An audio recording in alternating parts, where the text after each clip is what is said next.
मैं धर्मेंद्र आचार्य इस YouTube channel पर आप लोगों का स्वागत करता हूं। आज हम लोग भारत के द्वीपीय समूह के बारे में विचार विमर्श करेंगे और द्वीपीय समूह में भी विशेषकर हम लोग आज अंडमान निकोबार द्वीप समूह पर विचार विमर्श करेंगे। सबसे पहले तो हम लोग ये देखें कि द्वीप कहते किसे हैं।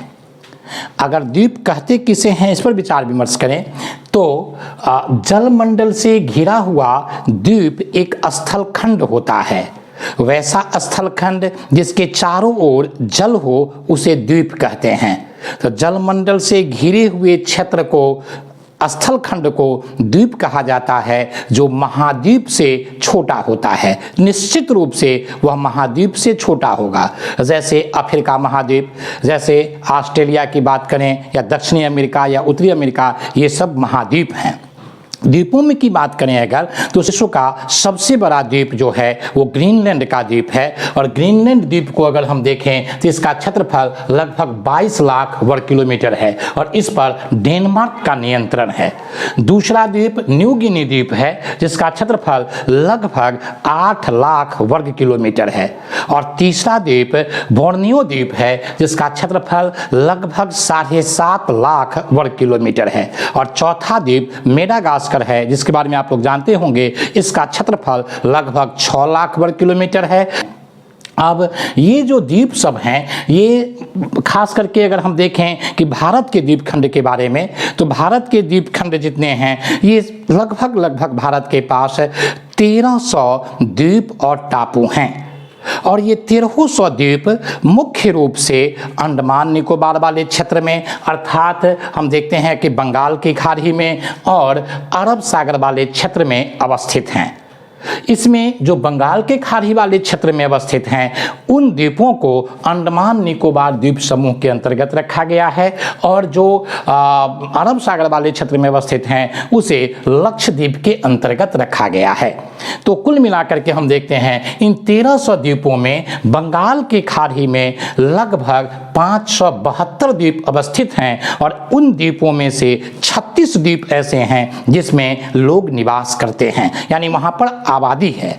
और उन 36 द्वीप को अंडमान निकोबार द्वीप समूह के अंतर्गत रखा गया है। अब हम लोग अंडमान निकोबार द्वीप समूह के बारे में विचार विमर्श करते हैं। अंडमान निकोबार द्वीप समूह को अगर देखा जाए तो यह आराकानयोमा के दक्षिणी विस्तार पर अवस्थित है। आराकानयोमा पर्वत जो जल में डूबे हुए हैं, उन जल में डूबे हुए पर्वत की जो उच्च भूमियां हैं उस पर ये अंडमान निकोबार के द्वीप समूह अवस्थित हैं। तो कुल मिलाकर के हम कह सकते हैं कि अंडमान निकोबार द्वीप समूह निमज्जित उच्च भूमियों पर अवस्थित है और यह उच्च भूमियां आराकानयोमा का भाग है।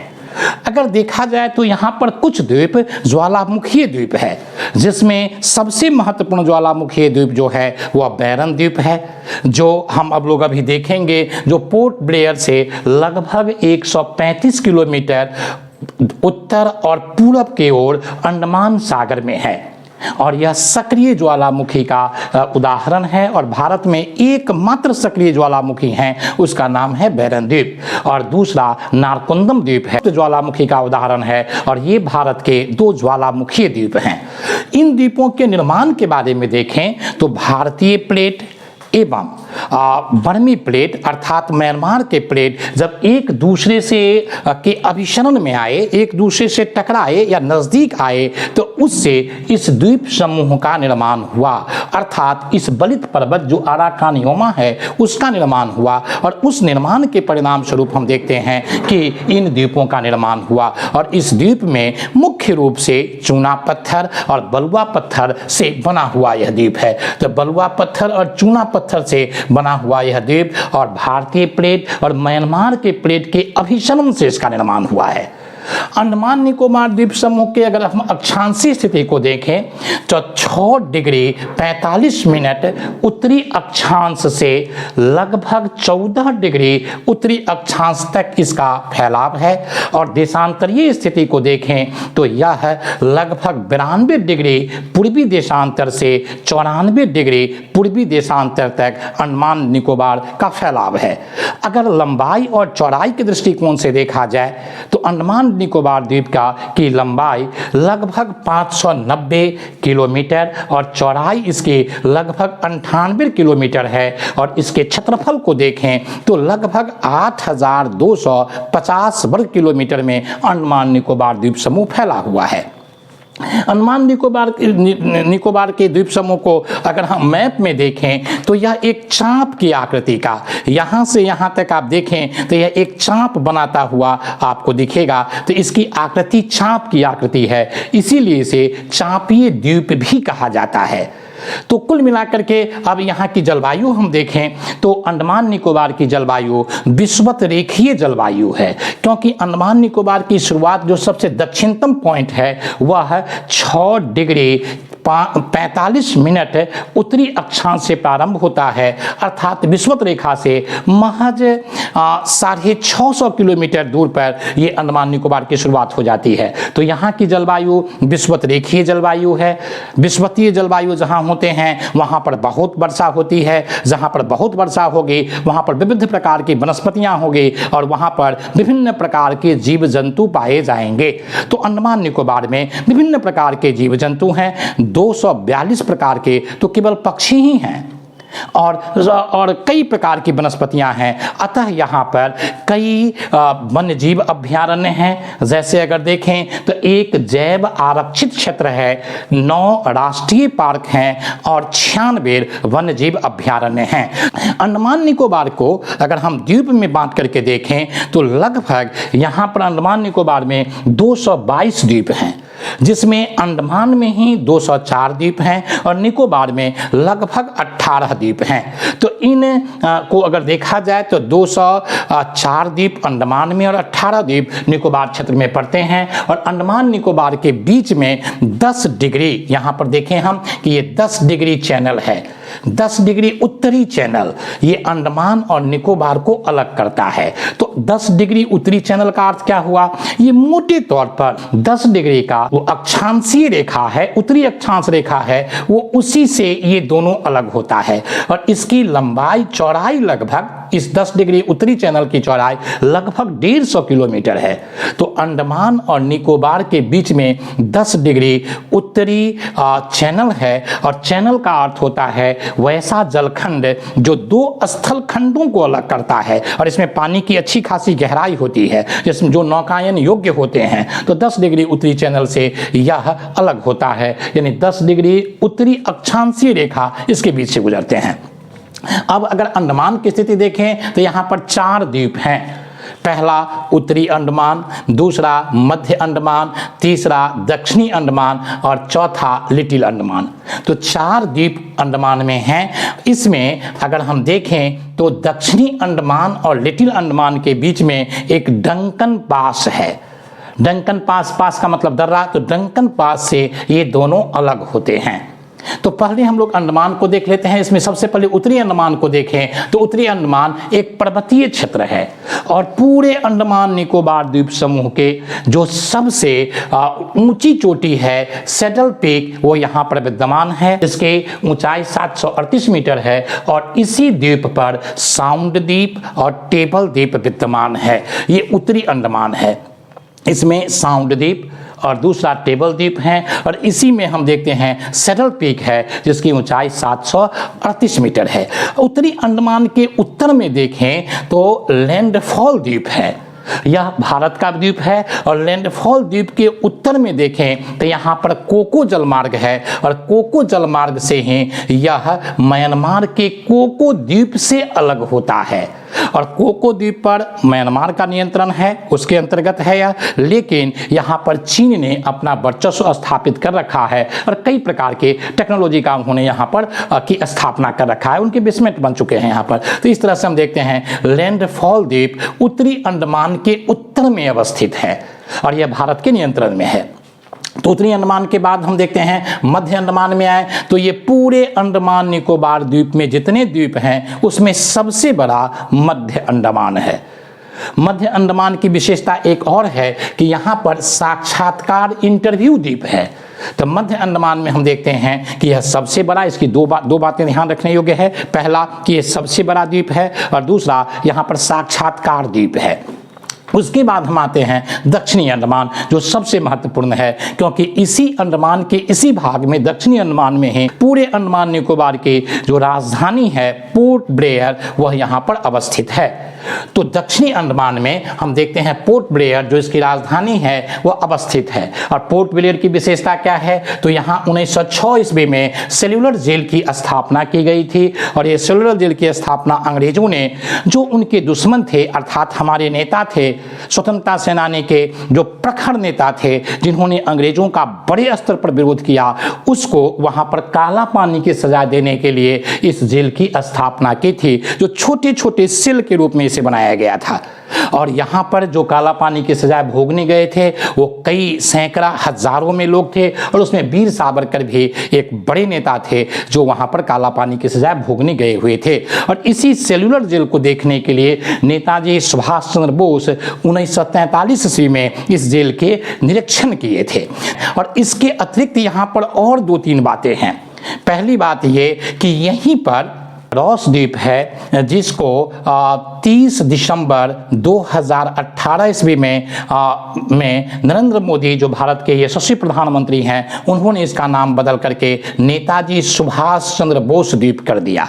इससे थोड़ा सा ऊपर अगर देखें तो यहाँ पर नील द्वीप है, जिसका नामकरण शहीद द्वीप के नाम पर कर दिया गया। और इससे थोड़ा सा ऊपर हम देखते हैं कि हैवलॉक द्वीप है, जिसका नामकरण स्वराज द्वीप के रूप में कर दिया गया। तो कुल मिलाकर के हम देखते हैं कि दक्षिणी अंडमान में ही पोर्ट ब्लेयर से थोड़ा सा उत्तर और पूरब में रॉस द्वीप, जो नेताजी सुभाष चंद्र बोस जी के नाम पर, उसके बाद हम देखते हैं नील द्वीप जो शहीद द्वीप, और उसके ऊपर हम देखते हैं हैवलॉक द्वीप जिसे स्वराज द्वीप के नाम पर कर दिया गया। और ये सारा नाम परिवर्तन 2018 में 30 दिसंबर को किया गया था। तो इस तरह से हम देखते हैं कि यहाँ पर कई तरह की बातें देखने और समझने को है। यहीं पर आप देखें तो हैवलॉक द्वीप के ऊपर में उत्तर में आपको रीची द्वीप दिखेगा। और आप ध्यान रखेंगे, यहाँ से प्रश्न बन सकते हैं कि रीची द्वीप और लेबरेंथ द्वीप कहाँ अवस्थित है, तो आप इसका उत्तर अंडमान निकोबार में मारेंगे। और इसमें से भी अगर एक मारना है तो अंडमान मारेंगे।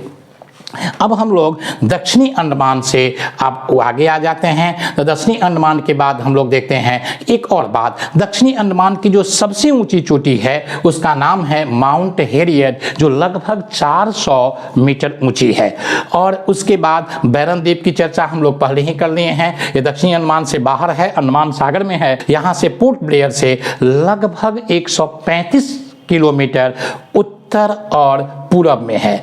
और बैरन द्वीप से अगर हम 150 किलोमीटर लगभग उत्तर के तरफ जाएं तो यहाँ पर नारकोंदम द्वीप है, जो मोटे तौर पर लैंडफॉल द्वीप के पूरब में अवस्थित है। ये सुषुप्त ज्वालामुखी का उदाहरण है और ये जागृत सक्रिय ज्वालामुखी का उदाहरण है। तो ये सब इसकी कुछ मोटी मोटी बातें हो गई। अब हम लोग निकोबार द्वीप समूह में आते हैं।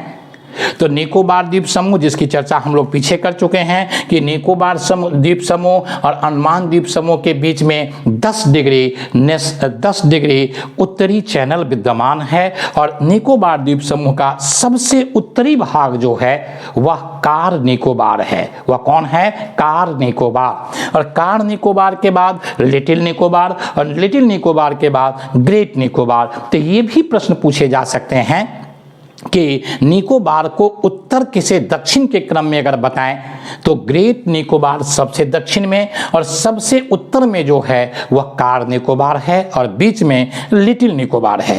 अब अगर हम देखें तो यहाँ पर 2-3 बातें ग्रेट निकोबार के बारे में हम देख सकते हैं कि यह अंडमान निकोबार का दक्षिणतम महत्वपूर्ण द्वीप है। और इसी दक्षिणतम द्वीप में ग्रेट निकोबार में ही सबसे नीचे यहाँ पर इंदिरा पॉइंट है, जिसे पिग्मेलियन पॉइंट के नाम से भी और पार्सन पॉइंट के नाम से भी हम जानते हैं। ये भारत का सबसे दक्षिणतम बिंदु है।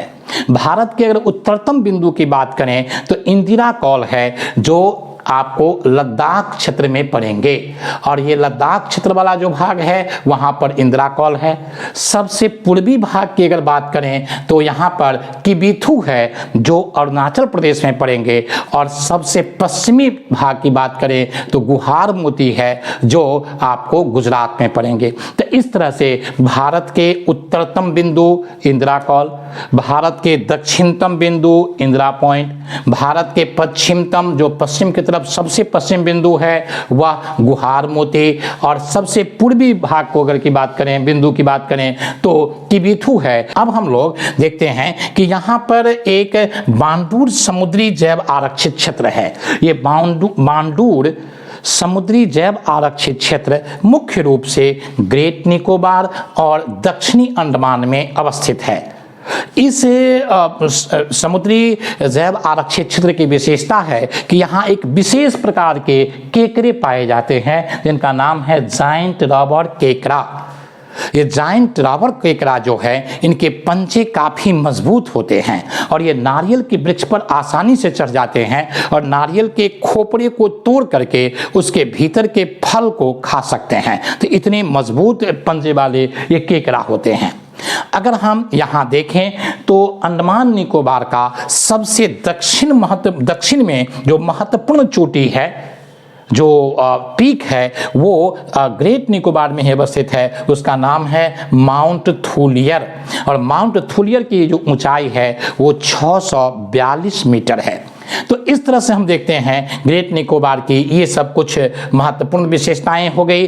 और उसके बाद हम देखते हैं पूरे अंडमान निकोबार की अगर बात करें तो यहाँ पर जो प्रमुख जनजाति है वो अंडमानी जनजाति रहते हैं, यहाँ पर निकोबारी जनजाति रहते हैं, यहाँ पर जारवा जनजाति रहते हैं, ओंग जनजाति रहते हैं, यहाँ पर हम देखते हैं सेंटिनली जनजाति रहते हैं और ये सब जनजाति वहाँ के मूल निवासी हैं। अगर यहाँ के फसल की बात करें तो यहाँ पर मुख्य रूप से नारियल, पपीता, सुपारी, केला, चावल, अनानास आदि की खेती होती है। तो इस तरह से हम देखते हैं कि ये अंडमान निकोबार द्वीप समूह जो है वो कई दृष्टिकोण से, रणनीतिक दृष्टिकोण से भी और अन्य दृष्टिकोण से भी हमारे लिए महत्वपूर्ण हैं और ये सब यहाँ से कुछ महत्वपूर्ण बातें थी जहाँ से प्रश्न पूछे जा सकते हैं। अगले वीडियो में हम लोग लक्षद्वीप पर विचार विमर्श करेंगे। बहुत बहुत धन्यवाद।